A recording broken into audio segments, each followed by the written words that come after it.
मेरा नाम विद्युत है और मेरी एक कजिन बहन है जिसका नाम मनीषा है।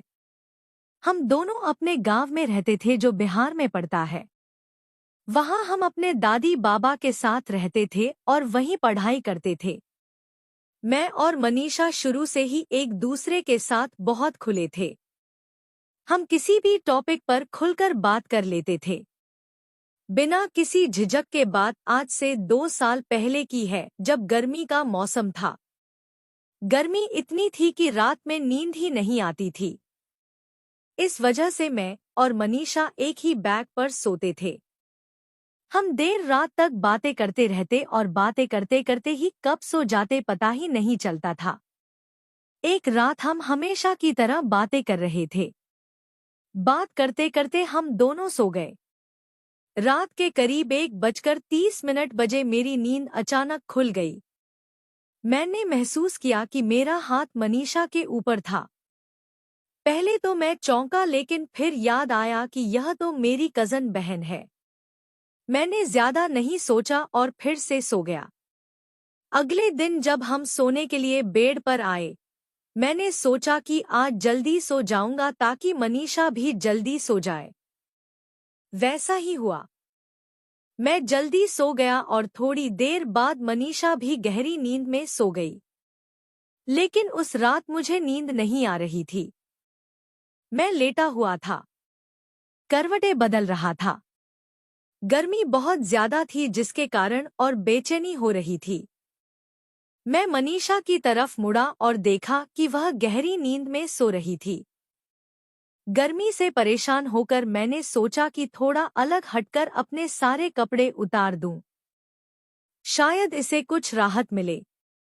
मनीषा गहरी नींद में थी और मैंने अपने कपड़े उतारकर थोड़ा सुकून महसूस किया। गर्मी की वजह से बेचैनी तो कम हुई, लेकिन नींद अब भी नहीं आ रही थी। मैं करवटें बदल रहा था और मनीषा की तरफ देख रहा था, जो बिल्कुल शांति से सो रही थी। उसकी सांसें एक समान चल रही थी और चांद की हल्की रोशनी खिड़की से आकर उसके चेहरे पर पड़ रही थी। थोड़ी देर बाद, शायद मेरी हलचल की वजह से, मनीषा की नींद हल्की सी टूटी। उसने आंखें खोली और मुझे अपनी तरफ देखते हुए पाया। पहले तो वह थोड़ा चौंकी, फिर धीरे से बोली, विद्युत, तू जाग रहा है? इतनी रात को क्या हुआ? उसकी आवाज में नींद की खुमारी थी, लेकिन थोड़ा सा आश्चर्य भी था।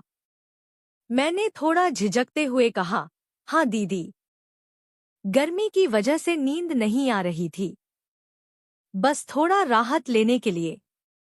मैंने अपनी बात अधूरी छोड़ दी क्योंकि मुझे लगा कि कपड़े उतारने की बात बताना शायद ठीक नहीं होगा।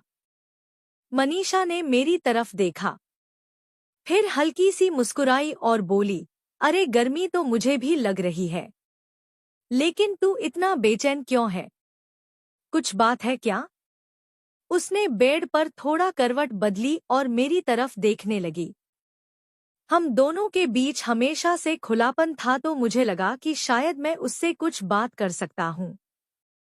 मैंने कहा, दीदी कुछ नहीं, बस रात को नींद खुली तो थोड़ा अजीब सा लगा।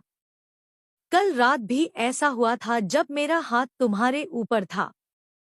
मैंने यह बात हल्के से कही, लेकिन मेरे मन में थोड़ा डर था कि वो क्या सोचेगी।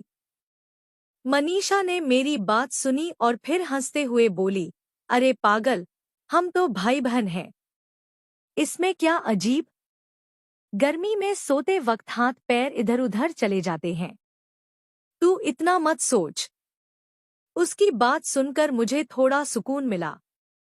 उसने फिर कहा, अच्छा, अब सो जा, वरना सुबह दादी हमें देर तक सोने के लिए डांटेंगी। उसके बाद हम दोनों चुप हो गए। मनीषा फिर से करवट लेकर सो गई और मैं भी थोड़ी देर बाद नींद की आगोश में चला गया। उस रात के बाद मैंने ज्यादा नहीं सोचा और हमारा रिश्ता वैसे ही रहा खुला।